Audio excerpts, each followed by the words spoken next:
Hey everybody, today I want to talk to you about Proxemics. And I know you're saying pro what? And I want you to say Proxemics. Alright, Proxemics is the study of interpersonal space. And there's a lot of different ways that can be applied to ministry, but specifically I want to talk about one thing it does in a small group setting. It helps us understand where people sit and how they will relate to other people based on where they're sitting. And I know you think, what? Just bear with me. This is like the Jedi mind control of small group leadership, and so if you learn this, this is with great power comes great responsibility. I will expect that you will use your newfound skills accordingly. But Proxemics allows us to kind of mold and shape small group discussion in a certain way. If you do these things, then you can kind of help. It'll help you guide the tempo and the direction of a small group conversation. So I'm going to use a drawing tool to try and make this clear, hopefully in a better way than holding up the cardboard like I usually do. So direct your attention, keep your attention on the screen, don't look away, and it's going to look white with one little circle on it. I want you to imagine this is a standard church issue 6-foot white round table. You guys have probably sat at these many times before. The principles we're going to talk about today work in more than just a round table, but it's just the easiest way to imagine it. And for the sake of our discussion, also, let's imagine that the round table is kind of like a clock. So you would be, let's say that you're sitting at this 6 o'clock spot. And so, you know, obviously 12 o'clock's up here, 3, 9, and I'll just go ahead and put in addition to the cardinal spots, I'll put in like, whatever that is, 1:30 and 4:30 and stuff like that. Let's just make it say 8 people sitting at this table. And what we're going to talk about is hot spots and cold spots in a small group discussion. Hot spots and cold spots, specifically in where people sit.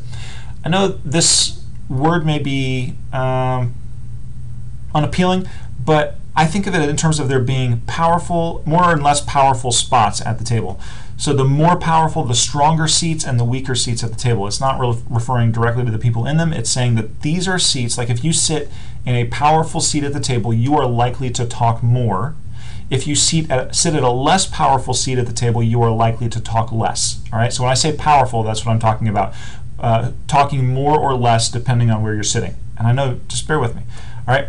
So if you, the leader, are at, let me find my mouse here. If you, the leader, are sitting at 6 o'clock, the most powerful seat at the table is 12 o'clock, directly opposite you. There's a couple reasons for this. The biggest is just that every time you look at someone, you give them the license to speak. And so, you know, you've experienced this where somebody's talking to you, and if you don't look at them, it's like they feel like, you know, what's going on. So every time you sweep your eyes through the group, you say, hey guys, does this make sense? And you kind of look at the group. You're seeing the person across from you the most amount of time. More than that, just when you are just sitting and you're in a normal posture and you're looking at the group, you're specifically looking at one person directly across from you, or maybe somebody in one of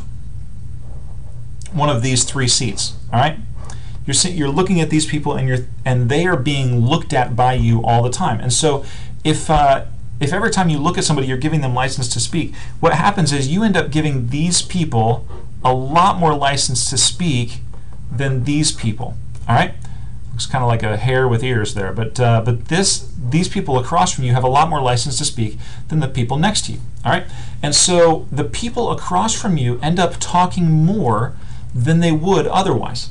So if you take somebody who is a natural talker, because we all know there's natural extroverts and introverts. I tend to talk too much in a small group.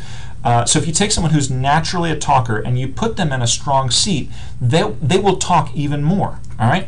However, if you were to put them at one of these weaker seats,